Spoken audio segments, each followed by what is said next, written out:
Laura. And I'm Shane. Today we're going to be reading Miss Rumphius.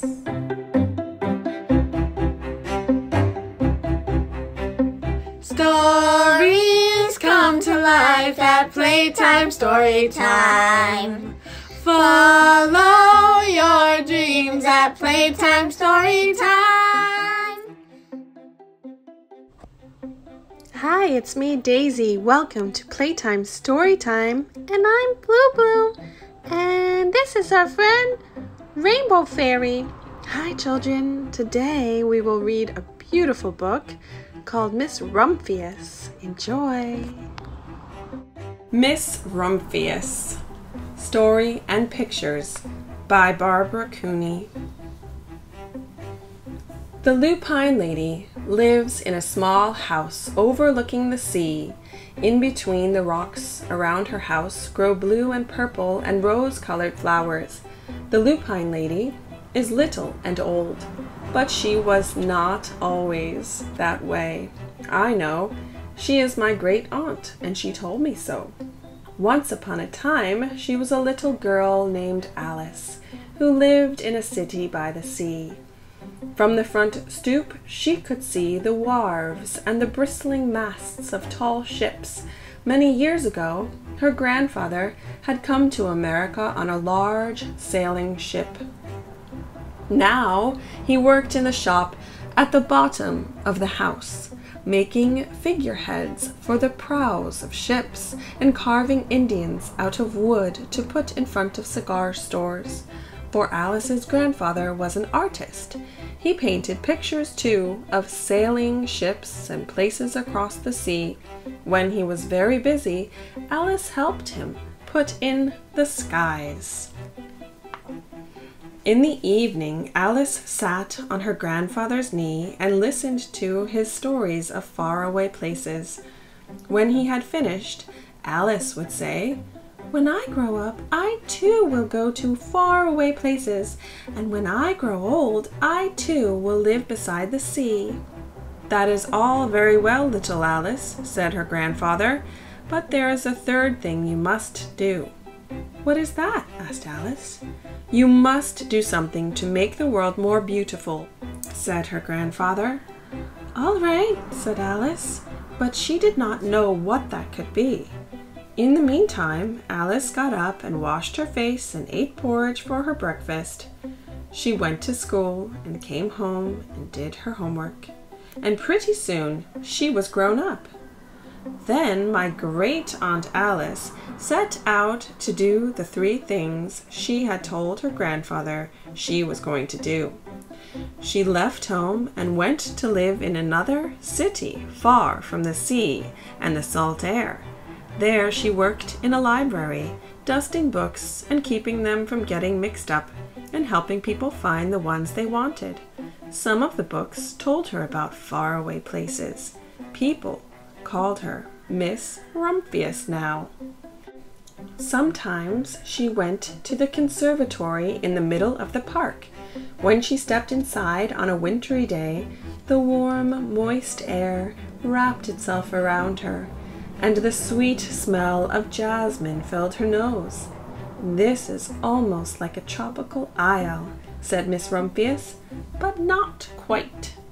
So Miss Rumphius went to a real tropical island where people kept cockatoos and monkeys as pets. She walked on long beaches, picked up beautiful shells. One day she met the Baba Raja, king of a fishing village. "You must be tired," he said. "Come into my house and rest." So Miss Rumphius went in and met the Baba Raja's wife. The Baba Raja himself fetched a green coconut and cut a slice off the top so that Miss Rumphius could drink the coconut water inside. Before she left, the Baba Raja gave her a beautiful mother-of-pearl shell on which he had painted a bird of paradise and the words, "You will always remain in my heart." "You will always remain in mine too," said Miss Rumphius. My great aunt Miss Alice Rumphius climbed tall mountains where the snow never melted. She went through jungles and across deserts. She saw lions playing and kangaroos jumping, and everywhere she made friends she would never forget. Finally, she came to the land of the lotus eaters, and there, getting off a camel, she hurt her back. "What a foolish thing to do," said Miss Rumphius. "Well, I have certainly seen faraway places. Maybe it is time to find my place by the sea."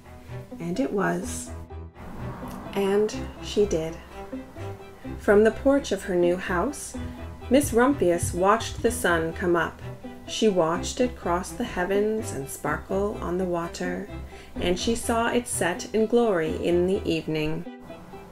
She started a little garden among the rocks that surrounded her house, and she planted a few flower seeds in the stony ground. Miss Rumphius was almost perfectly happy. "But there is still one more thing I have to do," she said. "I have to do something to make the world more beautiful." "But what? The world already is pretty nice," she thought, looking out over the ocean. The next spring, Miss Rumphius was not very well. Her back was bothering her again, and she had to stay in bed most of the time. The flowers she had planted the summer before had come up and bloomed in spite of the stony ground. She could see them from her bedroom window, blue and purple and rose-colored. "Lupines," said Miss Rumphius with satisfaction. "I have always loved lupines the best.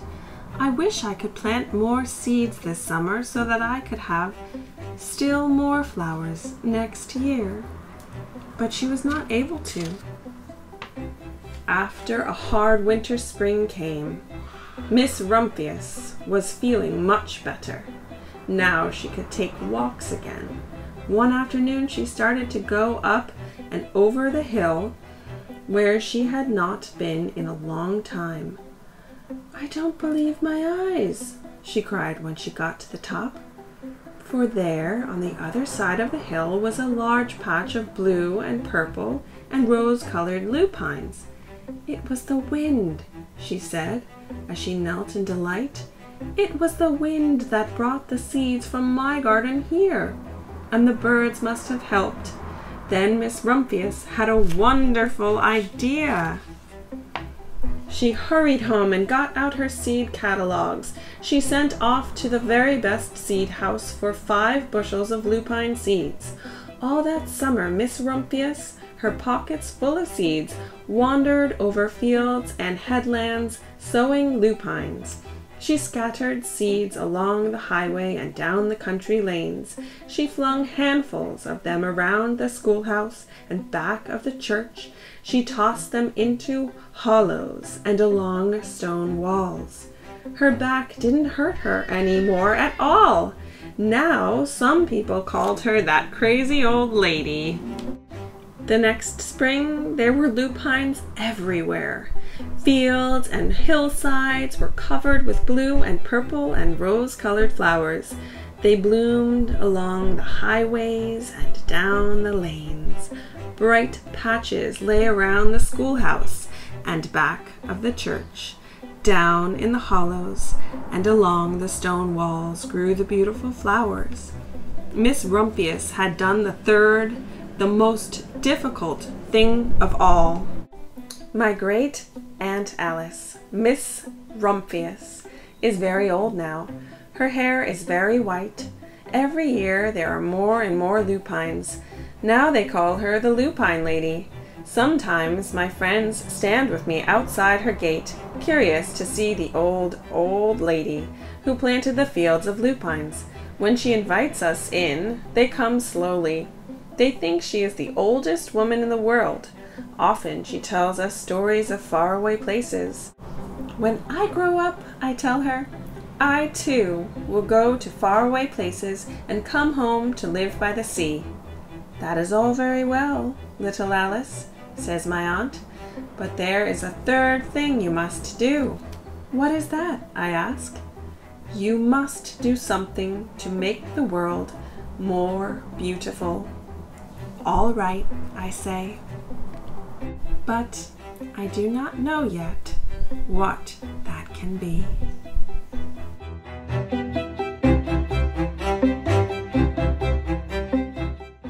Wasn't that a beautiful story? I want to do something to make the world more beautiful. But what can it be? Bye, kiddos! See you next time! Now it's your turn to go out and make the world more beautiful. Bye for now. Bye!